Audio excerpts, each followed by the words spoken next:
Bismillahirrohmanirrohim. Jannatda darajotlar bo'lar ekan azizlar. 100 ta daraja bor ekan. Har bir daraja osmon bilan yer orasicha. U darajalar illiyinning eng yuqorisida nihoya topadi. Jannat ahlining eng quyi darajasiga kirgan banda uchun 80 mingta xizmatchi berilar ekan. Endi jannatning eng yuqori darajasiga beriladigan ne'matlar haqida o'zingiz tasavvur qilib ko'ring. Birinchi darajani hovlilari, uylari, eshiklari, so'rilari, kalitlari kumushdan bo'lsa, ikkinchi darajani hovlilari, uylari, eshiklari, so'rilari oltindan, uchinchi darajaniki yoqut, dur, zabarjatdan bo'lar ekan. Qolgan 97 darajasini qanday ekanini faqat Alloh o'zi biladi. Jannatga kirgan bir ahl bor. Bilasizmi ular kim? Qur'on egalari. Jannatga kirganda o'qi va ko'taril deyarkan ularga. O'qi va ko'taril. Ular Qur'onni o'qir ekan va har bir oyatida bir daraja ko'tarilib boraverar ekan va uni to'xtagan joyi oxirgi manzili bo'lar ekan. Jannatda ustma-ust qurilgan xonalar bor ekan. U taqvodor bandalarga beriladi. U qizil yoqut, yashil zabarjat va oppoq durdan qurilgan bo'lar ekan. Jannat ahli u boloxonalarni xuddi ufqning sharqi yoki g'arbidagi yulduzlarni ko'rgandek ko'rib tomosha qilib o'tirar ekanlar. Bu dunyoda do'st bo'lib bir-birini Alloh uchun yaxshi ko'rganlar qizil yoqutli ustunlar ustidagi 70 ming boloxonalarda bo'lar ekanlar azizlar. Bu dunyoda bir-birimizni yomon ko'rish o'rniga yaxshi ko'raylik-da. Mana shu 70 ming boloxonalarda joylanaylik. Ularning husni dunyo ahliga quyosh qanday nur sochsa, jannat ahliga shunday nur sochib turar ekan. Alloh yo'lida do'stlashganlarning yuzidan chiqayotgan nurni, go'zalligini ko'rish uchun boshqa jannat ahllari yuringlar, Alloh yo'lida do'stlashganlarni ko'ramiz deb chaqirar ekanlar. Qachon ularni ko'rsalar, ularning husnlari, go'zalliklari jannat ahliga nur taratib turadi, xuddi dunyo ahliga quyosh nur sochgandek. Ularning ustilarida ipakdan bo'lgan go'zal liboslar bo'lar ekan.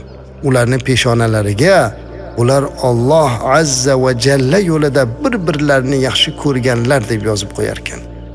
Azizlar, bu dunyoda hadeb bir-birimizni g'iybat va ig'vo qilib, bir-birimizni ranjitib yurgandan ko'ra bir-birimizni yaxshi ko'raylik-da, jannatdagi mana shu ne'matlarga musharraf bo'laylik. Illiyindagilar ahli jannatga qaraydi. Agar ulardan birortasi boshqa jannatga tashrif buyursa, yuzini nuridan jannat yanada yorishib ketar ekan. Shunda jannat ahli bu qanday nur deyarkanlar. Ular illiyin ahlidan itoatli, rostgo'y, yaxshi banda tashrif buyurdi deyarkanlar. Illiyin ahlini xuddi ufqni nur sochib turgan yulduzni ko'rgandek ko'rib turar ekanlar. Abu Bakr bilan Umar radhiyallohu anhumolar mana shu illiyin ahillardan bo'lar ekan azizlar. Jannatda bir boloxona bo'ladi. Uni tashqarisida, ichkarisi tashqarisidan ko'rinib turadi. Suyukli payg'ambarimiz Muhammad Mustafa sallallohu alayhi va sallam bu joy shirin so'zli, ochlarga taom beruvchi, ro'zani bardavom tutuvchi, insonlar uxlab yotgan paytda qoyim bo'lib namoz o'quvchi, salomni keng yoyuvchi mu'minlar uchun tayyorlangan bo'ladi degan ekanlar. Qarang, go'zal bir boloxona, ichkarisidan tashqari ko'rinadigan shunday bir go'zallik. Ba'zi boloxonalarning ostida ustuni bo'lmas ekan, qarang. Shundoq bo'lar ekan, ustunsiz. Bunday boloxonalar kimlarga nasib qiladi deng? Kasal, azob, uqubat va sinovlarga sabr qilganlar uchun berilar ekan. Bizni eshitayotganlarning ichida bemorlarimiz bo'lsa, ba'zi azob, uqubat va sinovlarga sabr qilaylik. Ozgina sabr qilib tursak, mana shunday jannatdagi ustunsiz boloxonalarda rohatlanamiz ekan inshaalloh. Qiziq, hech o'ylaganmisiz muhtaram azizlar? Jannatda ham bozor bor ekan. Uni farishtalar o'rab turar ekan. Jannatiylar unga har juma kelar ekanlar.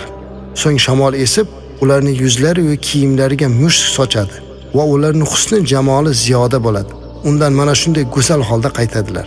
Jannat bozorida ko'z ko'rmagan, quloq eshitmagan, xayolga kelmagan narsalar bo'lar ekan. U yerda xohlagan narsa beriladi, lekin sotib olish bo'lmaydi. Mana shu bozorda jannat ahllari bir-birlariga yo'liqar ekanlar. Bu yerda ayol erkaklarning qiyofalari bo'ladi. Kim bir suratga kirishni xohlasa, o'sha qiyofaga kirar ekan. Tasavvur qiling, bir bozor, kirib boryapsiz. Har xil ne'matlar bor. Xohlagan qiyofani tanlab olish imkoniyati ham bor ekan. Bozori shunday bo'lar ekan. U bizga o'xshab unda sotdi, bir-birini aldadi joy emas, u yerda bozor. Ular jannatlarda bir-birlari bilan dunyoda qanday bo'lganlari, Allohga qanday ibodat qilganlari, qanday qilib kechalarni bedor, kunduzlarni qoyim o'tkazganlari, dunyodagi faqirlik va boylik qanday ekani, o'lim qanday kechgani va shuncha sinovlardan keyin qanday qilib jannatga kirganlarni eslashib o'tirar ekan. Ha azizlar, bir oz qiyinchilik, ozgina charchaganimizda besabrlik qilmasligimiz kerak ekan. Inshaalloh mana shunday sinovlardan o'tganimizdan keyin jannatda, bozorda bir-birimizni tanib o'tirib, esingizdami, u dunyoda mana shunday qiyinchiliklarni ko'rgan edik. Allohga shukr, mana rohatini ko'ryapmiz deyilar ekan. Inshaalloh mana shunga nasib qilsin. Jannatda bo'yni xuddi tuyani bo'ynidek keladigan qushlar bor ekan. Egasini qo'lida saf tortib turar ekan. U o'z egasiga: "Ey Allohning do'sti, men arshning ostidagi jannat yaylovlarda boqilganman. Tasnim buloqlardan ichganman, meni yegin" deb turar ekan. Shunda kishini hayoliga uni tanovul qilish keladi. Va shu zahoti qush uni oldida turli xil taomlarga aylanib qoladi. Undan xohlagancha yeydi. To'yganidan so'ng qushning suyaklari jamlanib, qaytib jannatni xohlagan joyiga yana uchib ketadi. Shuncha ne'matlar ko'rildi. Bandalar bir joyga to'planganda Alloh so'rayapti: "Yana biror narsa xohlaysizlarmi?" Ular aytar ekan: "Ey Robbim, yuzimizni yoriq qilmadingmi? Jannatga kirgizmadingmi? Bizga do'zaxdan najot bermadingmi? Bundan ortiq yana nima kerak bizga?" deyar ekan. Shunda parda ochiladi va jannat ahllari Alloh taoloning jamolini ko'radilar. Jannat ahli uchun bundan ortiq katta baxt, bundan ortiq katta ne'mat bo'lmaydi azizlar. Ha, jannat mana shunday joy. Ammo mana shu jannatga kirishlik yo'lini to'g'ri topib olishimiz kerak. Keyingi paytlarda jannat sifatini aytib, jannatga kirishlik uchun faqatgina ba'zi bir sanoqli amallardangina iborat deb o'rgatilish bo'lyapti. Odamlar chalg'itayotganlar bor. Mana bu ishni qilsangizgina jannatga kirasiz. Hatto odam o'ldirib qancha gunohlarni qilib johilona kimsalar jannatga da'vat qilyapti. Shuning uchun biz bu turkum suhbatimizda jannatga eltuvchi go'zal amallar haqida so'z yuritamiz azizlar. Biz yuqorida hozir jannat sifatini aytganimizda shu jannatga bo'lgan ishtiyoqingiz ortgan bo'lsa, endi keyingi suhbatlarimizda mana shu jannatga kirishlik uchun payg'ambarimiz alayhisalom bizga bergan tavsiyalarini eng sahih hadislari orqali siz azizlarga yetkazamiz inshaalloh.